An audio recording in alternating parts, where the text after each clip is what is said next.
idée oyo ya otonga hôpital kitoko boye oza nsima nanga iutaki nanu wapi po ozwa inspiration boye po tomona bato na poto bamela na bango bachampagne basala bafolie bakutu bandeko na bango mosusu banaki te poto kaka poto libela.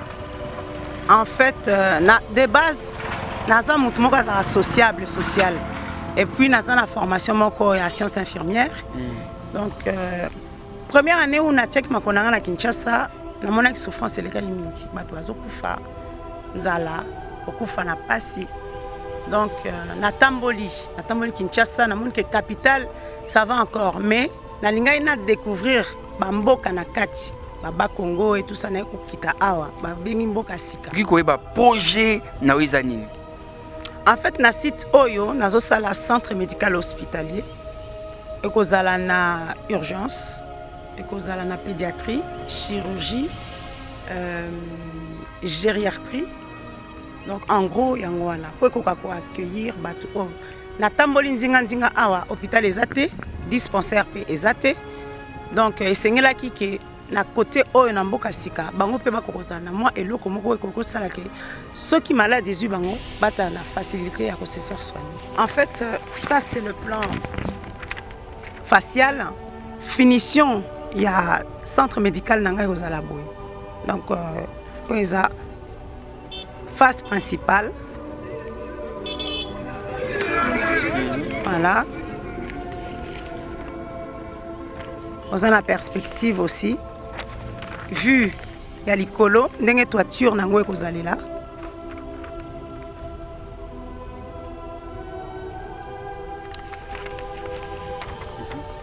Face arrière. Face il y a ciment. Classe.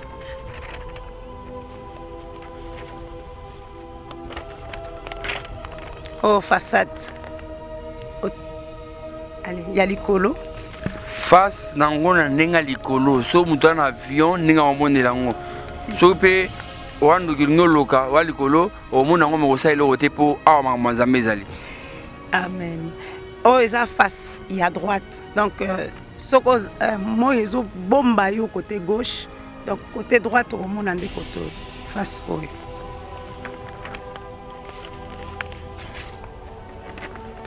Voilà, on a salé un peu de tour. Sinon, nous avons un plan. Réseau là qui ça. La dimension il y a ma pièce, na étendue à terrain.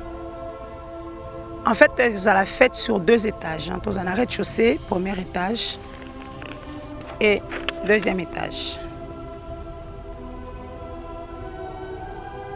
Madame Lula, vous avez soutenu quand même le gouvernement de la RDC ou bien individuellement, vous avez soutenu? À l'heure actuelle, nous avons un soutien mon côté gouvernemental congolais. Donc, ce sont des apports personnels. On a salé là. Donc, il y a un monique projet toujours appel à témoins, ils ont toujours lancé. Tout à monique. À côté a aidé ONG. Pour être là, pour être les mains, Aza le bienvenu. Mais Congo, Glody Diasika, la mignonne, la mignonne, très simbelenga bro, très simbelenga bro, Kata.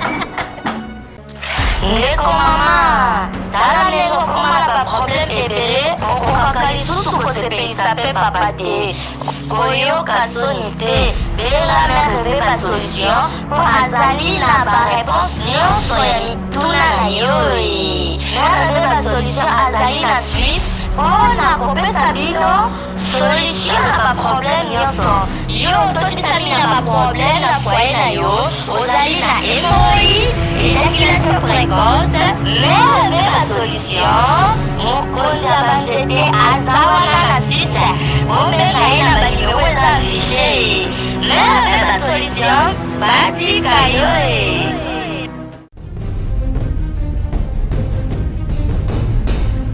Tosepela ndamu. Oh, ozula teje bila basi to 6. Alilo ozokenda ngo kubomanga. Loko nyangisa nga mitata yo moko. Te uzinga di pa epistole. Loko nyangisa nga notice. ba contre indication ezate. Oh, ce que yo mena ka biloko mabe. Yalo oui. Nazo zelo na kati landa ngai. Olukaki yango. Au 600. Tanga ta posologie. Tu vois, il y a podium. Jamais.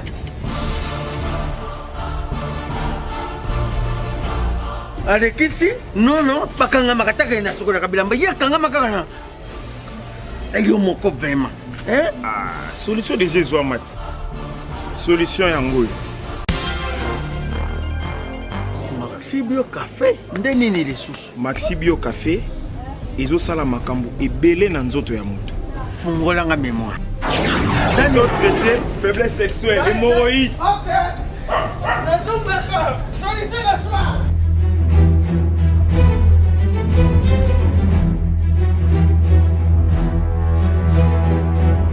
Tomate Napoléon.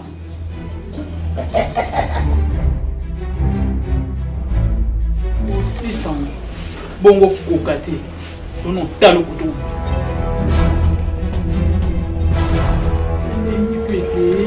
Maxi Bio Café. Nazombaka mwana. Maxi Bio Café. Et bongisi libala nanga. Bien à dire. Podium Napoléon. Pakaluya zomi mwana.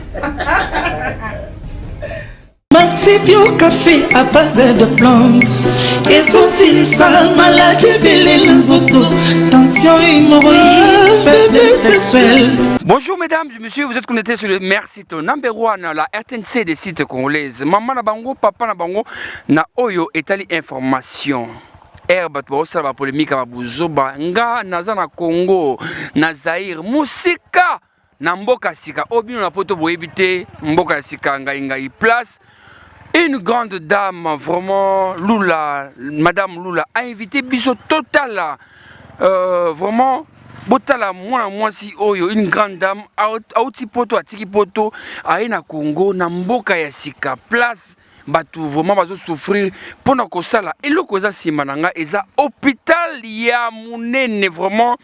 Eza pona ko aider batu oyo bazomona pasi vraiment batu belé bana poto bazo sala balwenge basombaka ba champagne bazana mbongo bazo sala ka kindumba bazo sala makambo belé mais cette dame elle a fait de son mieux vraiment aïe na Congo pour investir à sala hôpital kitoko oh manyoko na mulaka mama boni oh mboka sika oh pondu bana poto vraiment makambo bwende zalaka bien alors avant mon je salue celui qu'on appelle Tete Ndai Maboko Banco puis le patron Eric Mandala il est fort il est très fort j'appelle madame Lula Juvenal Kibala Chou Nico Mokonzi bonsoir bonjour madame Bonjour papa. Vous allez bien? Bien, merci. En tout cas, vraiment, Elinga Congo, ils ont RTNC, il y a Bassis Nyuso. Bisous, tout qui n'a place, ma Congo Beza. Internet, bouzou, comme belé, mais. Na félicité, yo, pena, c'est une initiative, yo, ça, vraiment, hôpital à Mounine, yo, dans quelques jours. Donc, c'est tout comme. Parce que Misala, na Mouni, yo, ça, les Mabutu, Tongo, Butu. C'est tout comme en décembre, déjà, aussi, là. Pour la Batou, Mouni, Kalelo, c'est présenté, non? En fait, comme on a dit, TNG Lula, donc na outil Belgique, na sepela qui na sala moi logo moko na Congo. Moi loco. Moi loco. Pour la monique souffrance des amis na mboka, surtout côté soins. Donc mutu soka yé pour se faire soigner, soka za bon côté donc moi été. Ya wana sengela ke na sala moi loco. Alors ezamba liboso ya Kinshasa Temba liboso te. Idée oyo ya otonga hôpital kitoko boye oza nsima nanga iutaki na wapi pour inspiration boye po tout mona bato na poto ba melana ba champagne ba sala ba folie ba kibakutu ba ndeko na ba mususu ba na kinte poto kaka poto libela. En fait na de base naza mutu moko za social et puis naza na formation moko ya sciences infirmières. Donc première année où na check makonanga na Kinshasa na mona ki souffrance eleka mingi bato bazokufa nzala kokufa na pasi donc na tamboli Kinshasa na mona ke capitale ça va encore mais na linga ina découvrir ba mboka na kati ba Congo et tout ça na ko kita awa ba bengi mboka sika Donc, na misombela qui déjà ba étendu nanga. Na sombi 4 terrains. Donc, na mona ki efanda ka aboye. Non, ba projet zebele. Donc, à part terrain oyo à hôpital, vous avez 3 terrains mususu oyo osala banga mususu. Si, naza ba terrain mususu oyo na osala makambo. Mais wana ekoya sima. Donc, c'est ainsi que nazo ki idée. Soto ko tongisa moi eloko nde na olova. Faut ko ga ko sunga. Bandeko ya biso na Kinshasa en cas de maladie. Alors pour ta moi caméra pour battu mon encore bien donc battu bazana poto vraiment ba idée à boyende faut que ça là tant on zamba pas molio apesio quelque chose quand même yeba na ko sala pe loko pour oliara na bateau pour montu vraiment il faut oliara na bateau. Vraiment na habité yango matanga mo mutu akufi boye battu ba été parce que oliaki na bateau te au solo ay bien te tu solol pas on te solol pas tu solol pas okufi bon. Au moins, 4 personnes et puis les qui n'ont bongo. Alors, madame, Tuki Koeba, projet Naouizanini. En fait, na site Oyo, na sala centre médical hospitalier. Et kozala na urgence, et kozala na pédiatrie, chirurgie, gériatrie. Donc, en gros, yangwana. Pour qu'on accueillir, na tamboli nzinga awa, hôpital ezate, dispensaire pe ezate. Donc, esengela ki ke na côté oyo na mboka sika bango pe bakokozana na moi eloko moko ekokosala ke ceux qui malades ezui bango bata na facilité à se faire soigner. Est-ce que Toki comme on a plan déjà il y a place où tout le monde quand même Nico a joué pour toi déjà na moni la grande na moni il y a une dame là. Oui, c'est ma secrétaire en fait Clarisse Numbi.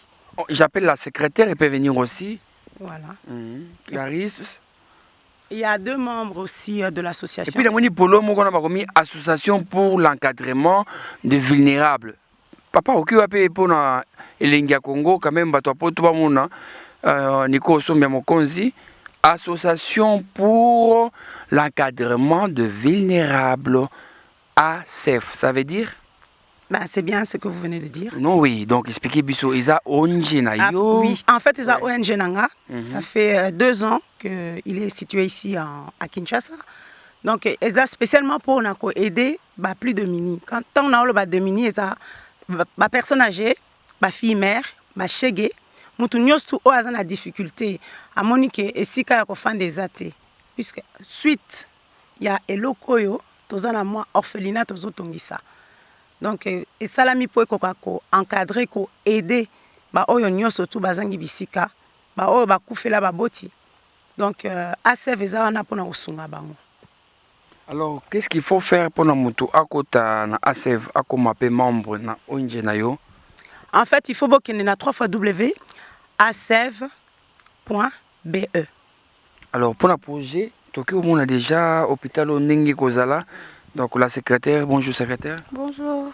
Ça va? Oui, ça va bien, merci. On peut la caméra pour la mono Donc aux secrétaire? Oui, on a la secrétaire. Ça les autres qui bien? Oui, les autres qui bien. Alors, au que l'accès au projet, tout le monde a déjà Nengi Kozala Awa.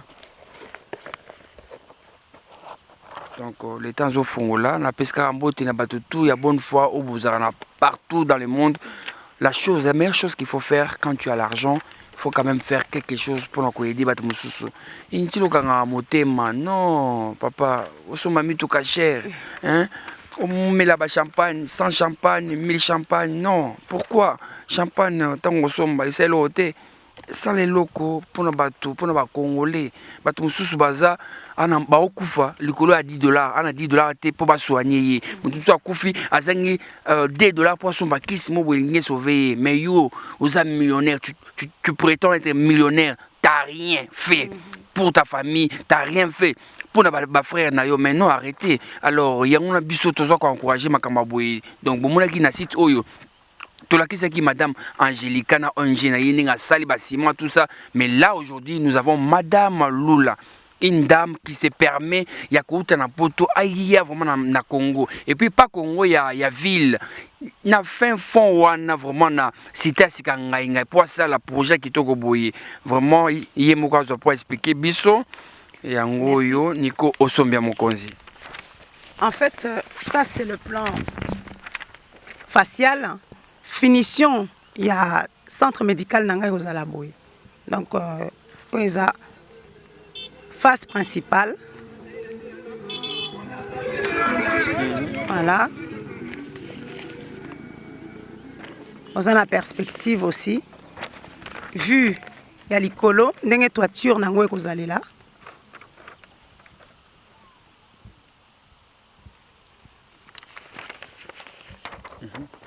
Face arrière. Face, il y a ciment. Clarisse.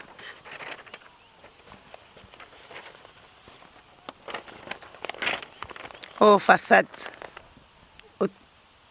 Allez, il y a l'icolo. Face, nango na nenga l'icolo. So mutu na avion, nenga omone lango. So pe, oando kilingo loka, wa l'icolo, omone nango mokosa ilo rote po awa makamazambe ezali.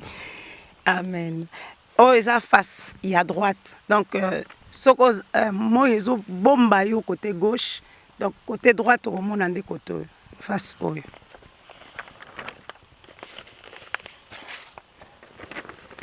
Voilà, la salle est un peu tour. Sinon, nous avons un plan. Nous avons ça. La dimension, il y a une pièce, na étendue à terrain. En fait, nous avons fait sur 2 étages. Nous avons un rez-de-chaussée, premier étage, et 2e étage. Voilà. En tout cas, je crois bien Poto Mobimba, Batubamoni vraiment, Nico, je crois aujourd'hui bien payé Ongenaye Oyo, donc aux Ouangonanu, aux Ongenaye. Alors, on se demande ACEF, l'association pour l'encadrement des vulnérables. Madame Lola, vous avez soutenu quand même le gouvernement de la RDC ou bien individuellement, vous avez soutenu? À l'heure actuelle, nous avons un soutien mon côté gouvernemental congolais. Donc, ce sont des apports personnels. On a salé là. Donc, il y a un moment que projet toujours appel à témoins, ils ont toujours lancé. Muto a moniqué. À côté de Tiamouan Tsengi a aidé ONG pour être là, pour être les mains. Aza le bienvenu. Mais moi je qui beaucoup le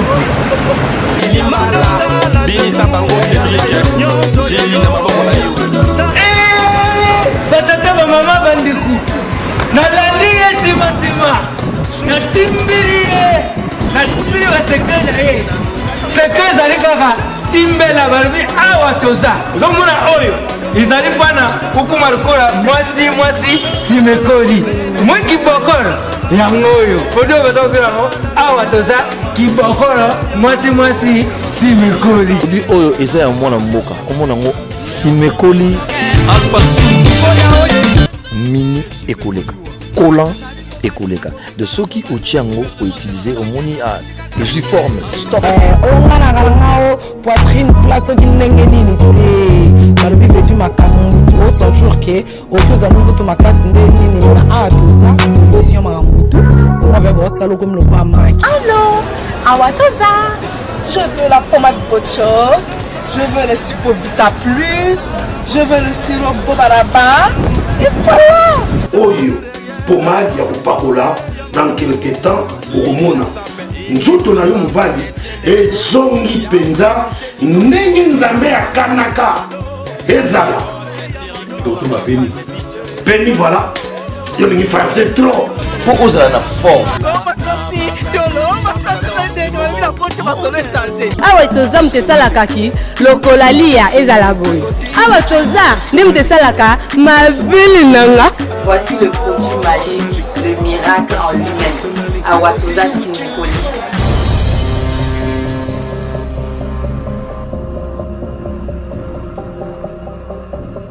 Awa moni batu suba na poto bayokaka keno guerre yoza na Congo guerre yoza na Congo non soit que ça eloko ba compliqué nga est-ce que pona ozwa neti osomba lupangu ya munene oyo donc po otonga boye ba démarche pour ozwa ba papier ezalaki facile est-ce que donc quand même pona ba ndeko musuba na poto amona Congo guerre kozala te sonake kuna tout ça expliquez biso non comment ça a été facile pona ko ba démarche pona ozwa terrain.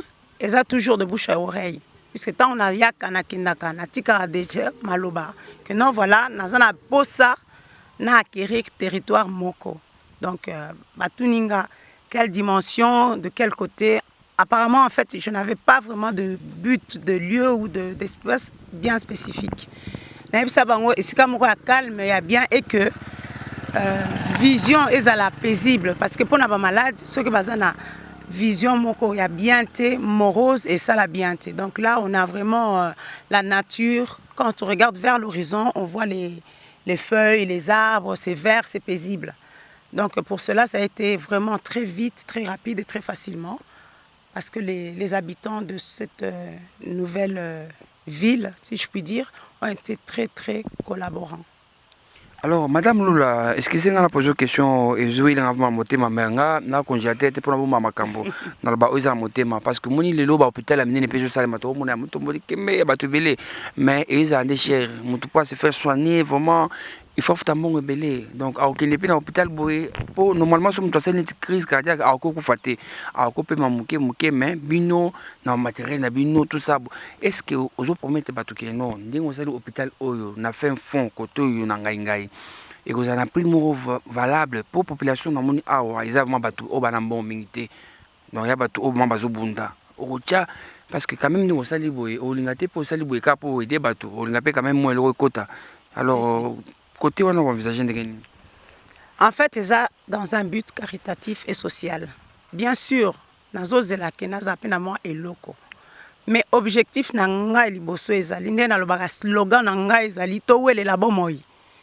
mbongo mutu asala mbongo na koko zala na pasi ezo senga kaka $2 na zanango mutu azanango mo apesa ngezate parce que toza famité mais lobi nango ayoki ke na kufi nazaki na $2 na koka ko aider mais akufi comme regret c'est et au sala pasi donc eza vraiment que oye toko welela nanu bo moi na yo toko traiter yo to soigner yo sima na ngonde wana total makambo facture ezate ke za ofele non mais ekozala te neti na ba grands hôpitaux pesa mbongo liboso te avant to simba nani corps na bino mudna ku fite bobenge corps avant to simba corps na bino pesa na bon te ba pesi mbongo te bon avant na wana mutozo pe mati akufi likolo ya mon senga ceux qui a vérification $10 $20 to perdre bon moyen mutu ou peut-être alinga za président de la République il y a Congo type pour le grand problème peut-être un mboka mobwe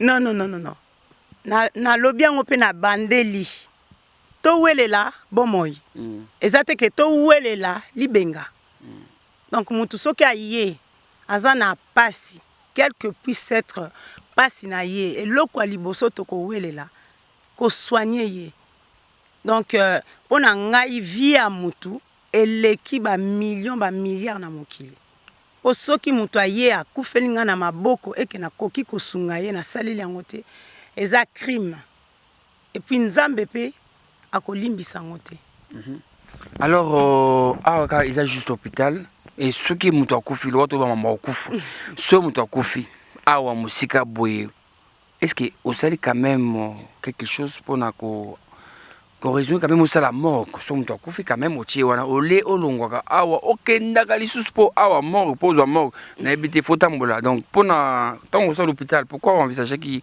morte par hasard non c'est qui dans les projets mais vu les moyens minimes et restreints donc na ko envisager te que na sala morgue mais toutefois ce qui kawane ye ba ambulance est kozala à disposition. Oh, na ba ambulance? Si, ils ont un projet donc ba ambulance est kozala wana spécialement pour des cas similaires, il y a mort ou bien il faut traiter une maladie quelconque que awa moi to traitant ezate ambulancière akomemango dans hôpital adéquat, dans hôpital compétent.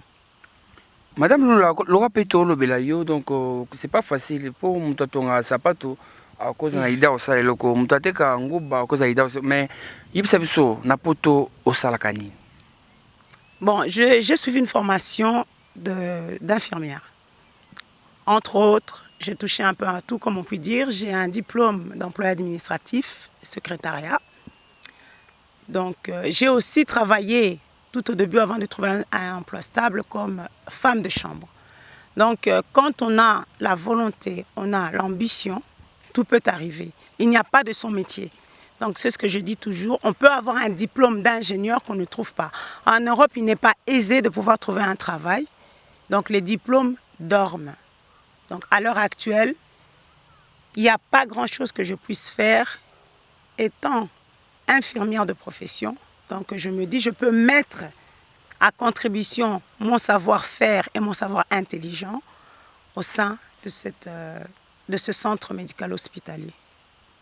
Et limbisaka na poser question lokwa eza internet bato mingi balinga mpe question oyo mais ntango ozosala baprojet boye makambo tu papa mobali na yo il dit quoi, il est derrière toi donc comment ça se passe parce que c'est pas facile pour une femme n'habiter sur sa mariée sur sa célibataire, c'est pas facile pour une femme à sala makambo boye n'habiter appui à papa Isali. Je de l'aide. Tout ce que je peux vous dire. Pour comprendre que place on a alingi répondre depuis dans côté place on a été et mutu vraiment alingi à s'associer na yo pour na œuvre oyo à contacter nini. Tout contact passe via ma secrétaire. Donc elle est à même à vous donner toutes les informations parce que j'ai tellement de choses dans la tête que je pourrais vous donner une adresse, un numéro de téléphone qui ne correspondrait pas. Donc toutes ces charges administratives et informatique se passe via Clarisse. Donc, aux assure que bato bazolanda yo parce que moni émission oyo bato balanda biso makasi donc bato mususu ba sepeli dana yo non ba sepeli na yo na sens ya kolinga ote na sens ya œuvre ndenge sali boye bato na poto mususu bana mbongo vous avez beaucoup d'argent à la maison et va na banque oyebilo ça na ngote regardez ce qu'il faut faire, regardez ce que cette dame elle a fait pour les Congo. Quand on dit contribuer à 5 chantiers à Congo. Il a dit que non, Kabila ne peut pas tout faire. Toi aussi, tu peux faire quelque chose pour aider les frères nayo, les Congolais nayo, parce que Mboka ils a passé. Alors, namoni secrétaire aza, on a reçu la secrétaire moi mouké. Namoni pe maman moi aza, on a fait na téléphone. Maman, il y a kanano. Na ibo banga caméra, mais le quand même elinga Congo, il faut mon nayo. Bonjour maman. Bonjour. Vous appelez comment? Grâce. Et grâce aux offerts partis dans ASEF. Oui. Et pourquoi vous adhérez à ASEF? Parce que l'idée est tellement intéressant. C'est vraiment une idée à soutenir. Voilà, tout ça derrière maman juste pour la soutenir. Et Yipsanga, aux Européens, tant que sur la naïe, projet pour faciliter. Moni basi lelo, basi c'est toi âge nabino, mi bali ba oko sabango. Mibali ba tromper bango mais basi pe mususu ngo bazokenda kaloenge bazosoka mbongo baosa n'importe quoi mais votre sœur n'habite sur sa ndeko na yo sur la PCR na yo mais votre présidente d'association a eu l'idée ya ko sala hôpital monene oyo ko sila d'ici na décembre awa. Bon encourage à Kaye. Oui, vraiment on kokika ko encourager parce que c'est pas donné à tout le monde comme Aïb Seribino, ils en a fonds propres. Sans appui, à gouvernement ou qui que ce soit. Donc, on ne peut que l'encourager. C'est vraiment une dame à féliciter. Beaucoup. Et voilà, tout à l'heure, à Simanae, moi, continue de cahier quoi. Pour le projet qui est ici là. Et bah, des difficultés, ni Simanae au bon en contact. Je peux dire jusque là, difficulté, Zakaka que, projet qui est moi, Ndambu Malembe. C'est vraiment ça, notre difficulté, parce qu'on n'a pas d'appui, on n'a pas de fonds, ils ont ailleurs et tout. Les a fait par notre maman seule. Voilà un peu de difficulté. Alors, secrétaire, au PCI Combo? Oui. À PCI Combo, puis qu'est-ce qu'il faut faire pour na bateau na poto, bateau partout pour atteindre madame? Parce qu'il faut tout le cas. Ah oui, Clarisse, madame Clarisse. Bon, au fait... Pour... Madame Clarisse? Oui, Clarisse. Ah, vous êtes mariée? Ah non, mademoiselle Clarisse. Ah, ok. Bon, pour atteindre Bisso na ASEV, je peux passer mon numéro de téléphone. Oui, allez-y. 089. Donc, plus 243, il y a Limouchine. Plus 243. Donc, pour un Canada Suisse, donc, on tient plus 243. 89, 24, 61, 653. Encore une fois. 89, 24, 61, 653.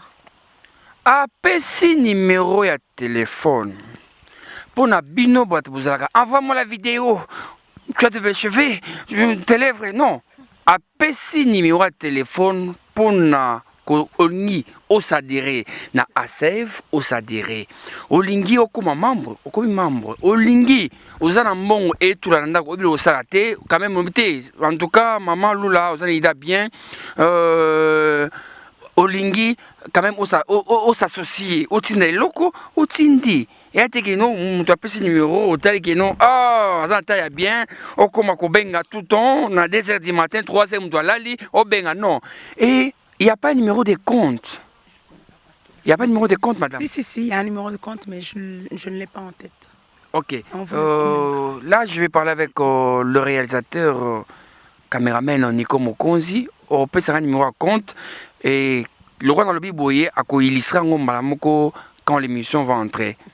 Alors, on a évité de comme cochiter na souka tranche. Mon frère, tu n'as pas dit un mot. Approche, mon frère. Puis ça quand même beauté, na batutu bazolanda. Donc, dès que ni basi bana courage que les cas, mi bali, on a évité. Alors, on a évité. Je peux vous faire le tour de. Oui, donc on a mis sur le râteau Kendaka, donc voilà. Donc, l'avenue ici, c'est l'avenue d'Englar. Donc, comme vous pouvez constater, beaucoup vont se poser des questions pour savoir pourquoi d'Englar. Donc, d'Englar, c'est les initiales de mes 5 garçons. Ah, au petit comme avenue, il y a banana yo, donc avenue za yo mbalamoko. Il y a banana ngai. OK. Donc nazana Denzel. Na pas fait tout qui ne kuna to kotawe.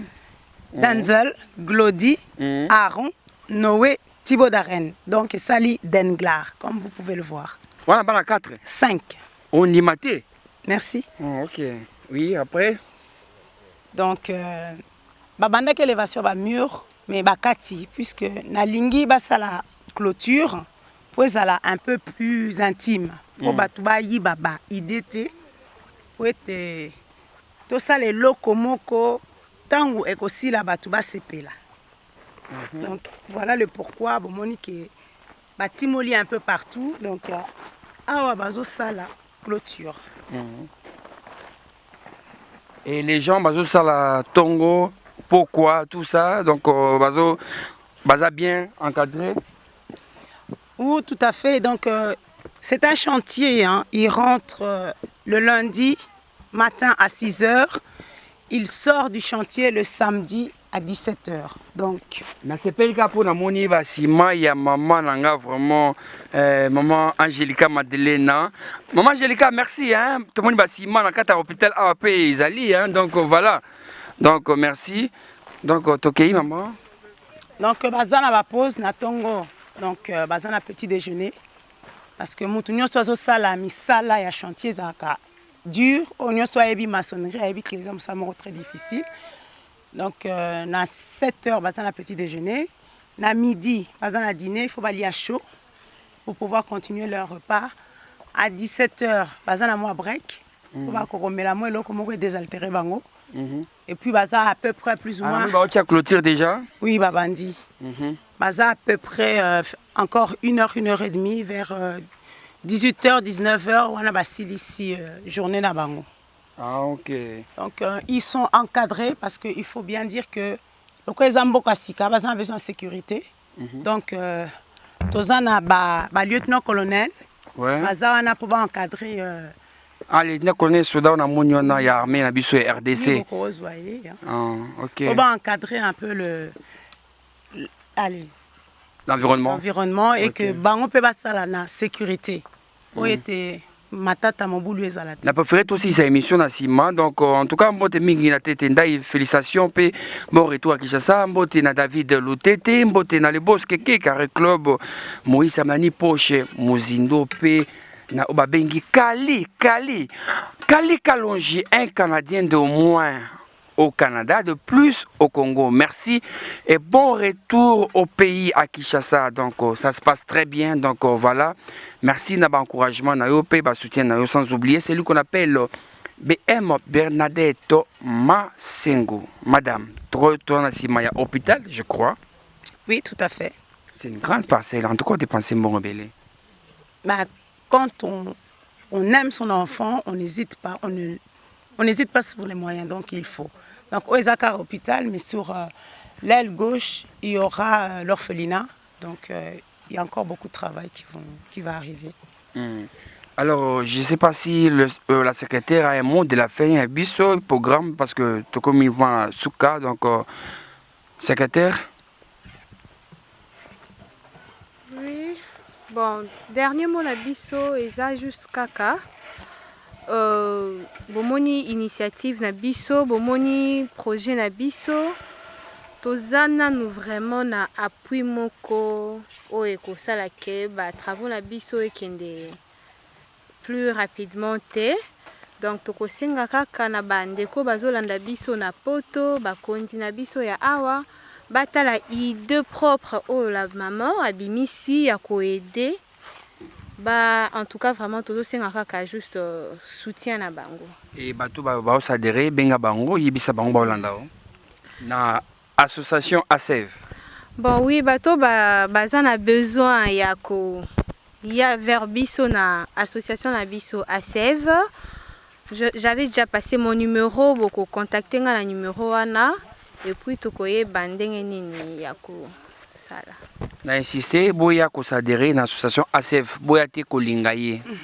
Et aussi mbate po aza occupé. Alors madame, tokomina souka vraiment la tranche na biso, mon message fort na bandeko no ya basi o bazana bambongo na babanke fandi baibelo ba osana ngote. Message fort na bandeko mususu bana poto bana idée ya osala te pour na Congo. Lancer message fort pour na bango bazolanda yo. En fait, le seul message que je pourrais lancer, c'est de pouvoir soutenir le peuple. Nos racines se trouvent ici au Congo, RDC, à Kinshasa. Donc, tout le monde pense que la diaspora ne pense pas au Congo, ce qui est faux. Beaucoup d'entre nous avons des idées, beaucoup d'entre nous voulons prendre des initiatives, mais beaucoup n'ont pas le courage de le faire. Crainte, comme vous le disiez au départ, la guerre, le vol, l'insécurité. Donc, je suis la preuve vivante pour vous dire que une fois que vous avez votre projet en tête, il faut l'amener jusqu'au bout. Parce que depuis que je suis là, je n'ai pas connu d'insécurité, ni de guerre, ni de pillage. Que Dieu nous en préserve. Parce que le Congo a vraiment besoin de nous. Nous, le peuple, nous, ses enfants. Voilà. Salutations à 2 ou 3 personnes. J'embrasse très fort ma famille, mes enfants, que j'aime beaucoup. Je remercie les personnes qui m'ont soutenu dès le départ. Je commencerai par Pichu Mangaya, ma petite sœur que j'aime, que j'adore, Adèle Manzale Mongombe. Je remercie Arnaud Marlon, photographe de top, mannequin, lui-même il sait, il se reconnaîtra. Donc peut-être pour les autres que je vais oublier, pardonnez-moi parce qu'il y en a tellement et tellement. Donc vous êtes tous là, je pense à vous. À bientôt. Merci Madame Lula. Vous comprendre que bon, j'ai beaucoup d'argent. Même temps bon, et je vous confirme que la dame elle a beaucoup d'argent. Alors merci Mingi Madame Lula pour Ndenge oede bakongolais. Merci vraiment.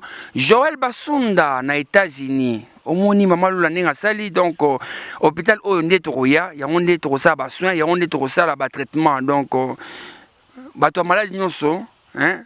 Bato sida onini boya na bino awa traitement ya bien et ozala. Merci na bino so bolanda ki Sam Kazadi vraiment homme spécial, garçon, il y a kitoko, garçon, il y a propre, chroniqueur, il y a bien, oh, qui m'a polémique pour Alexandre Kitoko Boé. Ah non, Mandala. Ah non, Mandala. Merci Nabi Nyoso, merci, merci, et à la prochaine.